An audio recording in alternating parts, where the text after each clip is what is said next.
All right, fam bam, it is Thursday. We're gonna start with McGill Big 3 here. We all know about that.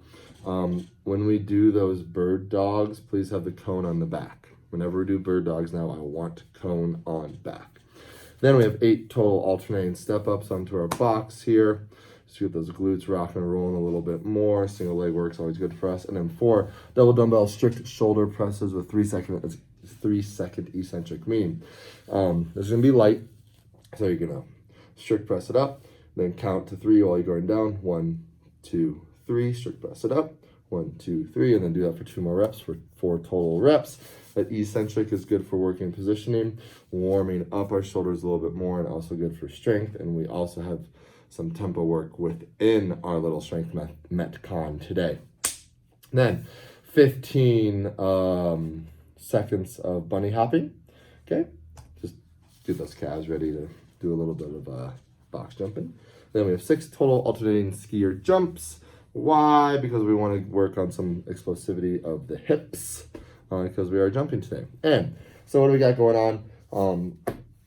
That's weird.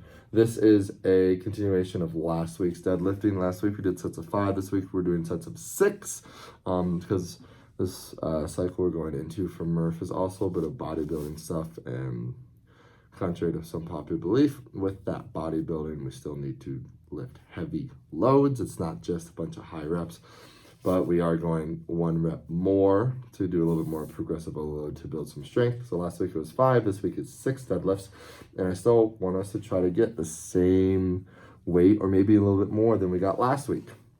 And then we have 6 tall box jumps, 1 rep more. Let's try to go higher also. Then we have 12 double dumbbell push presses with 2-second eccentric on each rep. Okay, so it's like with our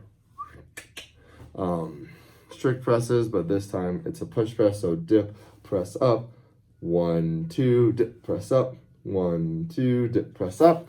All right, because it's time under tension here, core stability and endurance is a huge factor here, especially as you start to get tired. You start to arch that back while you're bringing that slow and controlled down.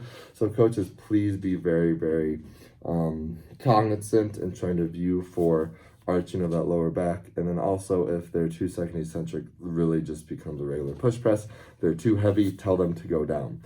With that eccentric also, more muscle damage is going to happen. And just so you know, muscle damage is how we get stronger.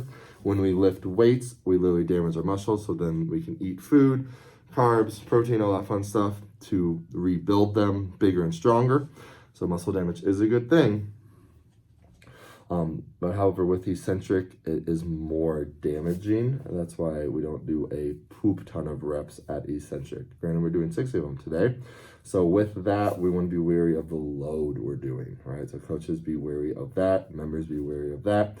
Put the egos aside and go a little bit lighter because I want that eccentric to be there. Love you guys. That's what we got going on. Lifting weights off the ground, jumping tall, and then working on tempo work for our shoulders. Love you. Bye.